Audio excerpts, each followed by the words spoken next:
Hi there, my name is Leah, and I am a life and relationship transition coach. And I am the founder of Life Remade. It's my business, and what we specialize in is helping people to create big changes in their lives, whether it be a career shift or a relationship challenge that's coming up, or even just sort of that internal sense of confidence that you may or may not be feeling. And what I'd like to address today is a common thing that I see turn up for a lot of my clients, which is internal conflict. This is going to be the first of 3 videos I'm doing this month to sort of help you recognize, understand, and then resolve that internal conflict. So let's get right into it. Internal conflict is what happens when your thoughts and your emotions and your desires are in opposition. So when you have these 3, you have your intellect, you have your instinct and your intuition, your feelings, you have your values, you have your goals and desires. Most people don't realize that oftentimes these 3 things do not align. And that is where having a coach comes into play, because we can help you sort of tease out what is actually out of alignment here, what is incongruent here. And then once that becomes more aligned, then that internal conflict tends to lessen, or you see it disappear completely. 3 areas where people experience these internal conflicts typically are imposter syndrome at work. So this is where you're feeling like you're not good enough and you're doubting your abilities, and people will find out that you're not as great as they think you are. Another is self-sabotage in relationships. So pushing people away, avoiding vulnerability, or creating conflict out of fear of being hurt or rejected. I know a lot of people can relate with that. And then the third one is lack of self-belief and breaking cycles. So wanting to change the habits and behaviors or patterns, but doubting whether you're truly able to do so.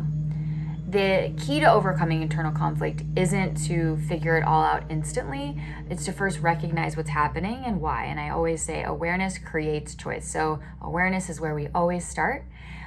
So this is a very, very important part of the process to help you to cut through all of that noise.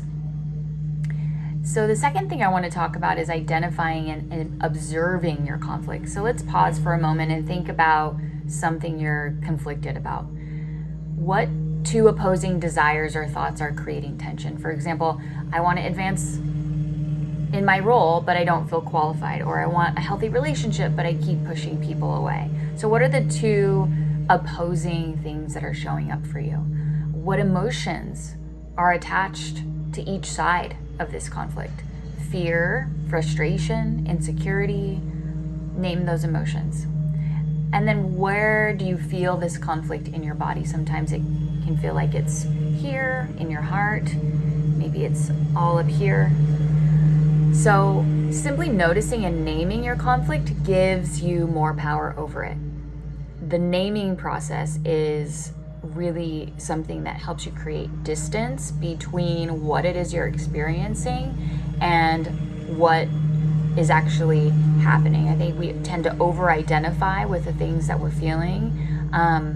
So we just think, I am indecisive, but really it's just you're experiencing feelings of conflict internally. And these things pass. So the next part of this is moving towards the resolution. So now that you've identified your conflict, let's take steps towards resolution. We can't just, have this awareness and then choices and then not choose something. This is where, we have to put the rubber to the road. Action, right? So identify these 2 voices on a piece of paper. This is an exercise that I really like. You don't even need a piece of paper. You can just identify these 2 voices. Name them. Are they, what gender are they? Do they have a name? What do they sound like? Right? Give them a character in your mind. The voice of desire, this is what you want, or the voice of doubt, this is what's holding you back. Understand what each voice needs in order to make a simple shift.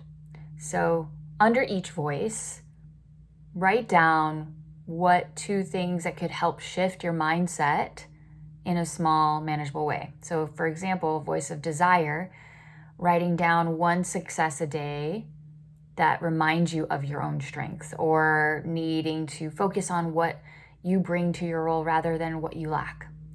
Or for the voice of doubt, writing down what self-doubt arises and then crumble it and release it. Or remind yourself that everyone has moments of doubt, right? So what simple things can help you shift these voices in some small way? Either to move forward towards your desires or to lessen your doubts. And then create a small action to move forward towards resolution. So this is action. Based on what you wrote, choose 1 small action to implement this week. For example, every time imposter syndrome creeps in, I will write down 1 thing I did well that day. I will say yes to 1 opportunity that makes me slightly uncomfortable but helps me to grow. This is where we integrate. This is where we stop talking about things and we start doing. So the final takeaway that I would love for you to have here is knowing that internal conflict is super normal and it's not a sign of weakness. It's just a sign that something is not in alignment, something is incongruent. And this is actually a good time for us to pause and assess and figure out what's off here. We wouldn't keep driving a car if we heard something was off or the steering was a little bit wonky, right? We would stop, we would pull over, and we would look at what's going wrong. And then we would fix it before moving forward. So recognize it, observe it, understand both sides, and then step into more clarity with your actions. Be more intentional with what it is that you decide to do after that. Here's a prompt that I kind of want you to engage with. What's 1 internal conflict you've been struggling with? And then drop a comment below, because I'd love to hear your thoughts on what it is that I just shared with you as it pertains to your specific internal conflict. If this video helped, don't forget to like and subscribe and turn on notifications, and make sure you download the worksheet that I have below that's going to help you to start overcoming internal conflict and taking small steps towards confidence. Oh, and make sure you tune back in for the next 2 vlogs here about internal conflict. I think you're going to really like them. Have a great day. Bye.